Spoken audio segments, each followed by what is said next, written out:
Hello guys, ഇതൊരു പഴയ video ആണ്. റോസ് ഡേൻ്റെ അന്ന് എടുത്തതാണ്. അന്ന് ഞാൻ അവിടെ ചെന്ന സമയത്ത് ഞങ്ങൾ എല്ലാവരും കൂടെ ഒന്ന് പുറത്ത് പോയിട്ടുണ്ടായിരുന്നു. എറണാകുളം ചെന്നാൽ ഉള്ളൊരു കറക്കമാണ്. എല്ലാവരും ഹൂബറൊക്കെ വിളിച്ച് ഒരുപാട് നേരം വെയിറ്റ് ചെയ്ത് അങ്ങനെ ഹൂബറൊക്കെ വിളിച്ച് ഞങ്ങൾ ലുലു മാളിൽ പോയതാണ്. അടിപൊളി രസമായിരുന്നു കേട്ടോ. ഞാൻ ആദ്യമായിട്ടാണ് ഇങ്ങനെയൊക്കെ ലുലു മാളിൽ പോകുന്നത്. ഞാൻ അവിടെ ചെല്ലുമ്പോഴുള്ളൂ ഇങ്ങനെയൊക്കെ ഞാനും 1-2 പ്രാവശ്യം പോയിട്ടുണ്ടെങ്കിൽ ഇങ്ങനെ വിശേഷമുള്ള ദിവസങ്ങളൊന്നും പോയിട്ടില്ല. ഇത് റോസ് ഡേയുടെ അന്ന് എന്ത് ഭംഗിയായിരുന്നറിയോ, ഭയങ്കര രസമായിരുന്നു കേട്ടോ കാണാൻ. അങ്ങനെ ഇവിടെ 1-2 ആൾക്കാർ ആദ്യമായിട്ടാണ് ലുലു മാളിൽ വരുന്നത്.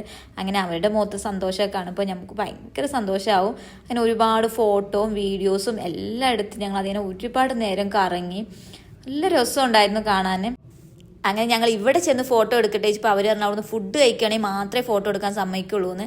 അങ്ങനെ അവിടെ നിന്നൊന്നും ഫോട്ടോ എടുത്തില്ല, ദൂരെ മാറി നിന്ന് ഫോട്ടോ എടുത്തുകൊണ്ട് ഞങ്ങൾ തിരിച്ച് ഒരുപാട് നേരം ഫോട്ടോ എടുത്ത് അവിടെ തന്നെ സ്പെൻഡ് ചെയ്ത് കുറച്ച് സമയമൊക്കെ. അത് കഴിഞ്ഞ് ഞങ്ങൾ കുറച്ച് സാധനങ്ങളൊക്കെ വാങ്ങിച്ച് നേരെ പുറത്ത് വന്നിട്ടാണ് ഫുഡ് കഴിച്ചത്. അടിപൊളി മന്തിയും ഒക്കെ കഴിച്ച് ഒരുപാട് നല്ല ടേസ്റ്റുള്ള ഫുഡ് തന്നെയാണ് ഞങ്ങൾ കഴിച്ചത്. അങ്ങനെ അതെല്ലാം കഴിഞ്ഞ് പിറ്റേ ദിവസം ആയപ്പോഴേക്കും എനിക്ക് തിരിച്ച് പോരേണ്ടി വന്നു. അങ്ങനെ ഞാൻ തിരിച്ച് ചിറ്റാറിലേക്ക് വരുന്ന വഴി ചെങ്ങന്നൂർ ട്രെയിൻ ഇറങ്ങിയപ്പോഴാണ് അവിടെ ലക്ഷ്മി വെയിറ്റ് ചെയ്ത് നിൽക്കുന്നത് കണ്ടത്. അങ്ങനെ അവളെയോട് യാത്രയാക്കി തിരിച്ചു പോന്നു.